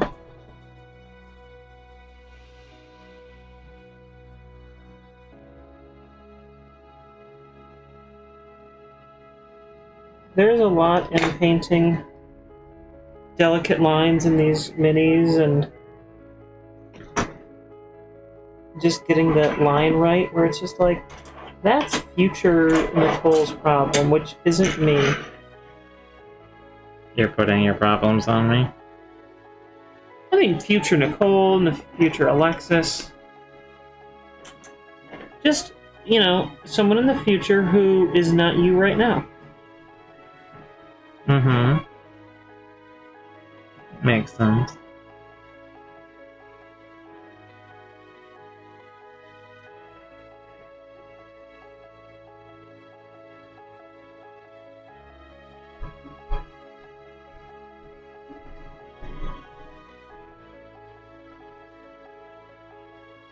Like, future Alexis is going to have to deal with the fact that one of the print changes that we made to one of the pieces just didn't work at all. Yeah, you haven't given me a chance to look at that yet. Because we had to start away at the stream right away. I'm curious to see what it is. That's the problem. And I think I know how to fix it. So we'll see if future Alexis knows how to fix it. Mm-hmm. Present Alexis has some ideas on how to fix it, but maybe future Alexis will fuck it all up. You never know. Or come up She's with kind of an something irresponsible bitch. even more... Not present Alexis, who keeps putting things off for future Alexis. Yeah, huh? Future Alexis? She's kind of a fuck up.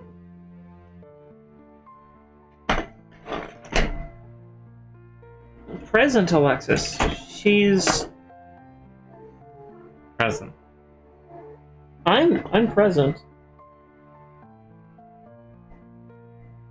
I'm a gift. That's what I am. So, what about past Alexis in this? Past Alexis? Do you ever get annoyed with her for giving you so much work? Hate.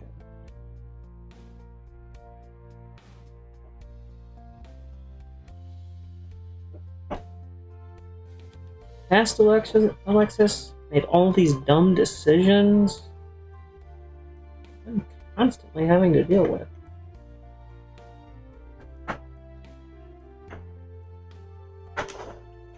Like, past Alexis decided that it would be a fantastic idea to have an elaborate fight with all sorts of scenery and decorations. That you have to make now? In present Alexis's life? Yeah. Past Alexis just keeps screwing me over. I am not a fan of past Alexis. You're not a fan of past or present. Or future, I mean. Yeah, present Alexis is A-okay. She never screws anything up. She just has to deal with all the problems and then delegate extra to future Alexis. I'm sure future Alexis has some unkind words to say about present Alexis, but she's wrong. She could only see it was for her own good. I feel like there's definitely like a Star Trek episode that's just this.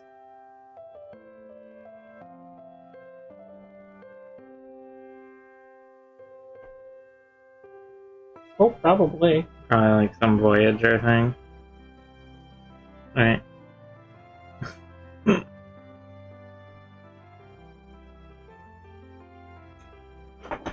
I had always kind of heard these stories for years now. I'd never really bothered to dive down the well of tales and rumors. Mm-hmm. But man, Rick Berman sounds like a real jerk. Oh yeah. He was a showrunner, right? Yeah, he was an executive producer.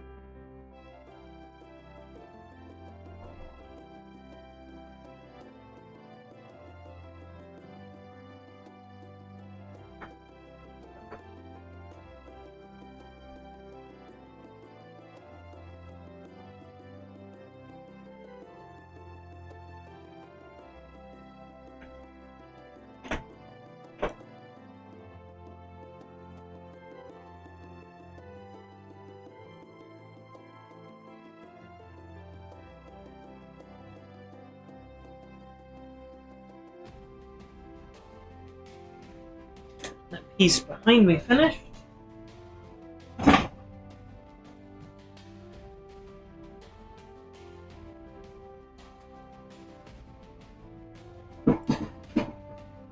Well, I'm getting close with my Necromancer Set base coat here. I have 3 more regular pieces to do, and the big pool.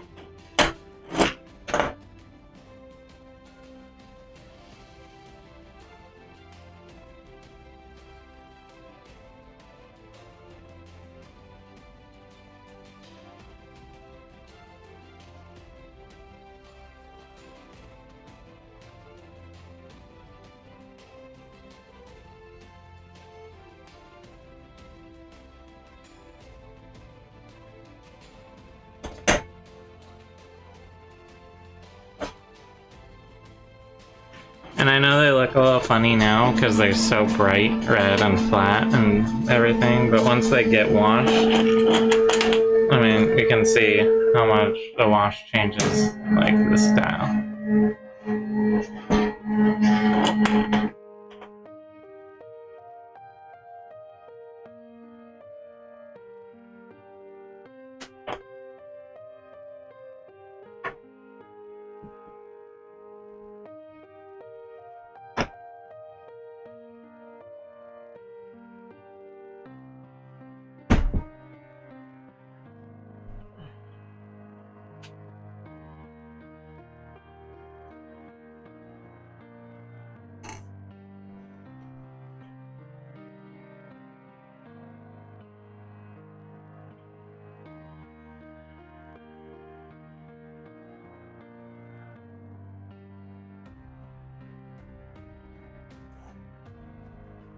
And there's definitely a little cleanup to do on all of these pieces, but that's future Nicholas.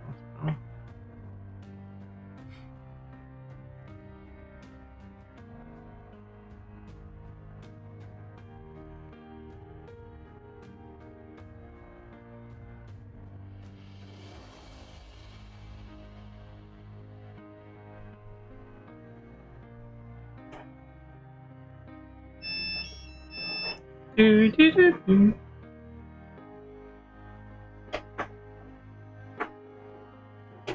Yeah. Yes. That's 3D printer chirps. He just sounds so happy. Well, there's, you know what I love? Japanese, Chinese, Korean, Taiwan, Vietnamese manufacturers of like all sorts of stuff. But it's appliances that a lot of Asian manufacturers make appliances that have songs and little personalities to them, and I like that. And they're not AI-driven personalities. They're just like, I'm gonna sing a little song when I start. I love that. I do too. It's just nice. It is. It feels dependable, reliable. Like our we have an LG washing machine, right? Mm-hmm. And when it starts, it has a little song. It's got a little song that it plays, and life is just a little bit better. Mm-hmm. As LG says, life's good. Was that their motto? Yeah. At least it was. I don't know if it still is.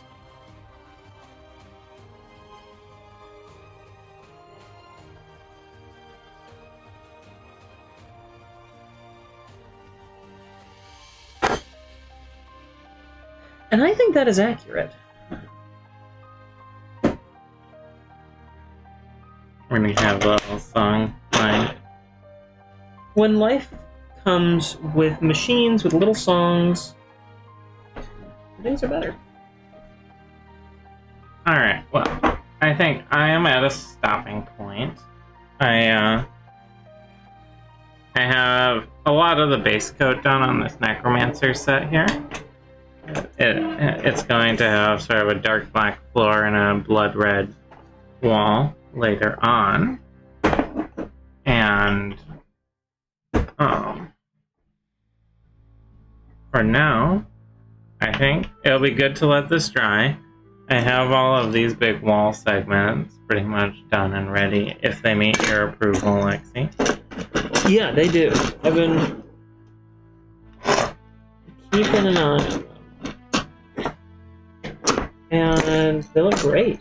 Oh, there's little stone walls.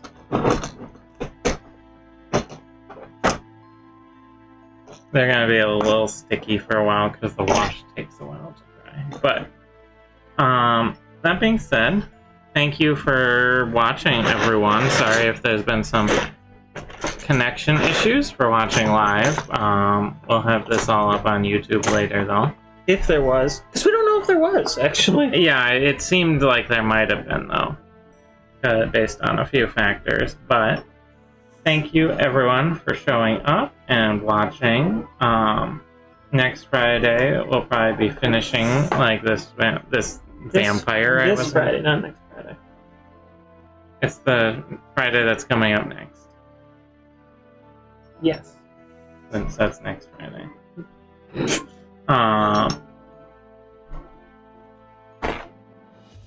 I never got that, honestly. We, like, this, I don't know, it never clicked with me for whatever reason. The whole this next whatever days. I think part of it is that the phrase "this Friday," there's a word excluded, and the word is "this coming Friday." Mm-hmm. You know, it's coming. That's the word that's excluded, and it means that people are there's like a whole word that's left out of that statement. Mm-hmm. That can be very confusing. So, thank you everyone for showing up. We're gonna be playing games tonight, I think. 9 p.m. Eastern. Not sure what yet. Maybe Final Fantasy. Yeah, last night was supposed to be Final Fantasy. We decided to do more Destiny for a pretty just blunt reason. There was no one watching Final Fantasy category. That night, There's nobody in it, so we decided to do Destiny because there were a lot of people watching Destiny. This coming Friday, I'm gonna clean up and do some nice detailing and finishing work on this Necromancer set with the red walls that I've been building. And I think I'll probably be back unless I, for some reason, do these off stream. You might. I might, because we are recording later that session on Friday, so I want to make sure they get done and are usable. So I might do it off stream, but who knows? Maybe I'll just throw in an extra painting stream. You might get some bonus painting stream this week. I'm just throwing together this Necromancer crypt quick. The nice thing is they're still drying, so I'm trying to be a little gentle.